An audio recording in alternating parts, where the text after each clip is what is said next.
Hello friends, welcome to my YouTube channel. दोस्तों बहुत बहुत स्वागत है आपका अपनी YouTube channel Pritam Bhojpuri update में। अभी से ही वीडियो कर दीजिए लाइक और चैनल अपने तो सब्सक्राइब होते बेल आइकन जरूर दबा लीजिए, क्योंकि भोजपुरी जितनी भी खबर होती है आता इस चैनल पर देखने को मिलती रहती है। तो दोस्तों बता देते साई लाल यादव जी था एक और अन्य था पोस्टर आ गया बोलबम जाने था। इसका टाइटल काफ़ी कमाल था, बवाल है। जाने का टाइटल है दोस्तों लालटेनिया। जी हाँ दोस्तों, लालटेनिया जाने का टाइटल है।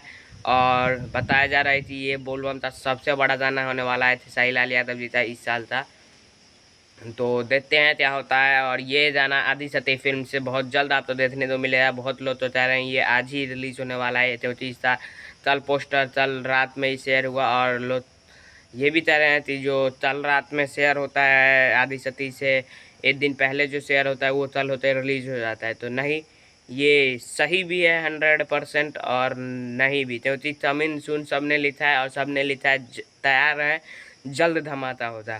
तो अगर आज रिलीज होना तो होता तो ये गाना डेट बताते थी, हाँ ये गाना कल आ रहा है। तो इसीलिए कह रहा हूँ कि ये गाना जल्द आएगा, आज नहीं आएगा। और फिर भी आप लोग तो तैयार रहना है, जब भी आएगा धावा बोल देना है। जी हाँ दोस्तों, जाने तो लिखा है अखिलेश कश्यप जी ने, जाने का नाम लालटेनिया है, जाने में म्यूजिक है श्याम सुंदर जी का, जाने हो जाए थे साई लाल यादव, अंतरा सिंह जाने डुएट किया है। और आदि सती फिल्म से डायरेक्ट वीडियो सॉन्ग आएगा जब भी आएगा। तो जय हिंद जय भारत।